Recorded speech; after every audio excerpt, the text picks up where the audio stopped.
Hello, and welcome to today's episode of Money Talk with Skylar Fleming. In today's episode, let's talk about getting wealthy automatically. A lot of what I'm going to say today is from the book, The Automatic Millionaire by David Bach. I highly suggest reading it. If you've never read any financial books before, I think that's a great starting point. Another book that I'm going to pull from is The Simple Path to Wealth by J.L. Collins. Both of these books have been a great resource to me, and I know that they're going to help you in your wealth building journey if you want to learn more about the information in today's episode. So what are we going to talk about today? Well, here are the main points. The power of automation, how to automate wealth, simple investing, the power of automatic retirement plans, what you can do about it, and then finally, what you can do to encourage others and how you can help them. But the money talking points from today's episode are: what is an index fund? What is your savings rate? How could I automate savings? How wealthy are you now? Without further ado, let's get right into today's episode.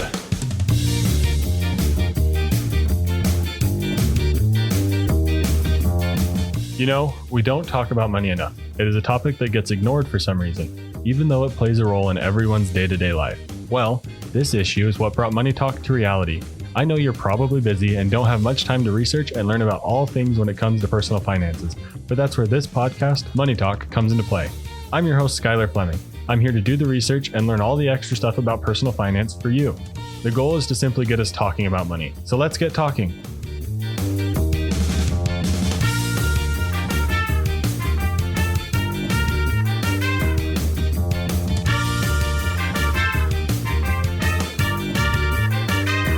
All right, automation, it's one of my favorite topics. I think I've already had a few episodes on it, and I certainly talk about it more in just a few episodes. So you should know what I'm going to say. And if you do, then go tell someone else about the power of automation. But in today's episode, we're really going to define how wealth and automation are partners in your financial journey. I'm excited to talk about automation some more and share some insights that I find fascinating around automation and wealth building. But let's talk about the power of automation first.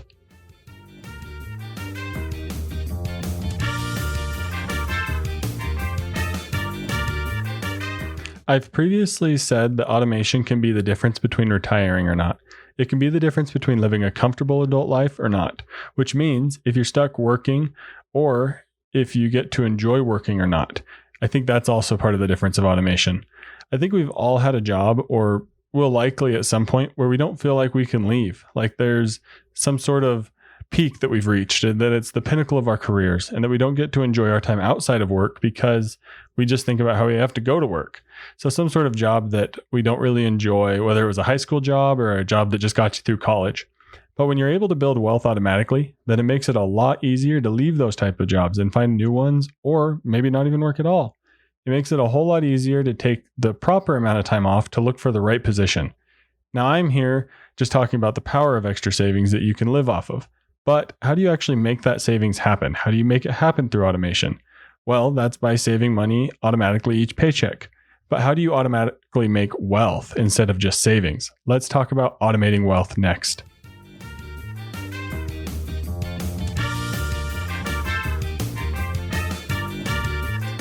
It's no question that jobs over the last few years have had to increase their wages, but prices have also gone up. So wages at their current level don't feel like they have as much of an impact on our spending or savings as they would have a few years ago.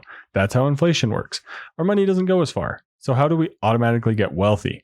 Well, one of the first things that you need to understand is that it's not going to be done with a regular bank savings account or a regular credit union savings account. As of June 21st, 2022, the average savings rate for a regular savings account is 0.08% APY, which means if you have $100,000 in a savings account, it's only going to make you about $80 a year.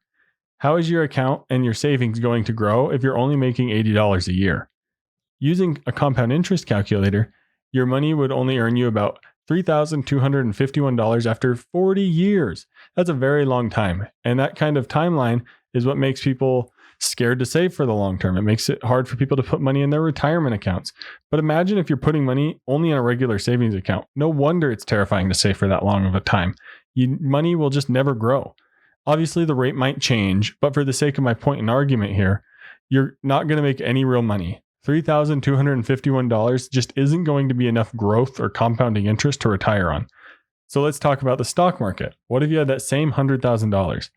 Let's use the 10.67% annualized rate of the S&P 500 from Investopedia.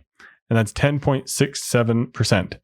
That same $100,000 in the S&P 500 will make you $6,649,597.91. That's a lot of money, but that's the S&P 500. And how do you get your money in there? How do you actually take advantage of saving through investing instead of just a regular savings account? Next, let's talk about simple and automatic investing.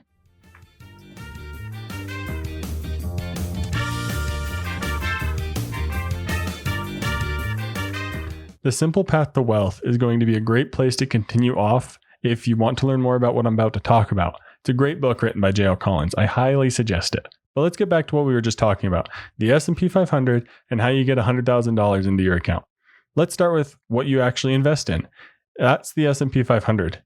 It's what's called an index fund. And 3 key takeaways from Investopedia about index funds are: an index fund is a portfolio of stocks or bonds designed to mimic the composition and performance of a financial market index.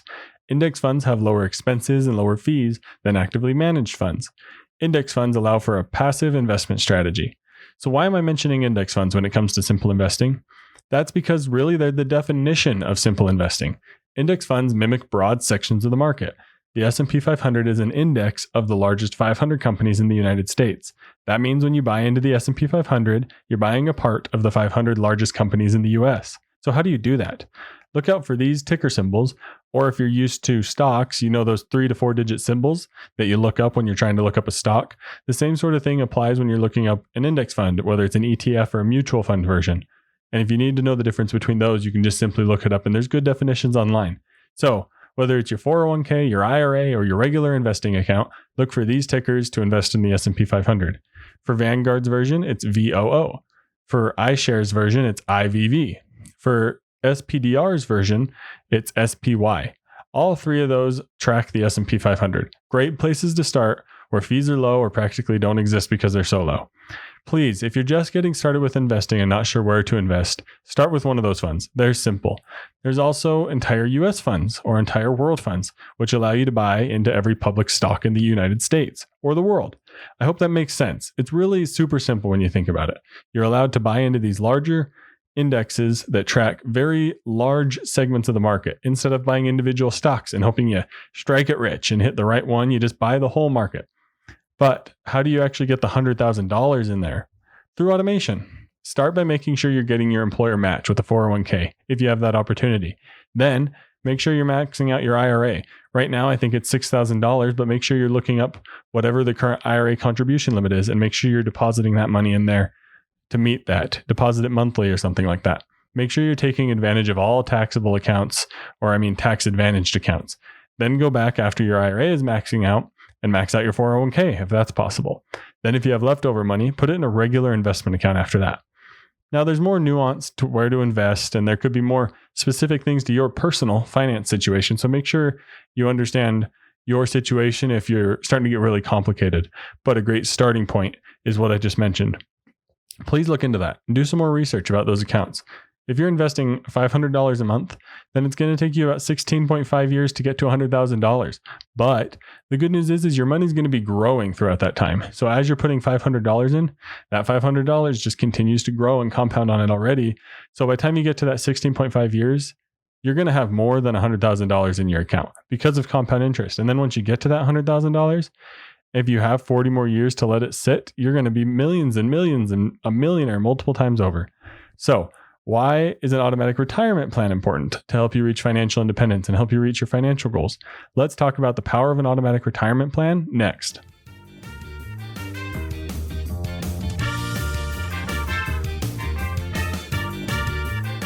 So why are retirement plans such a big deal?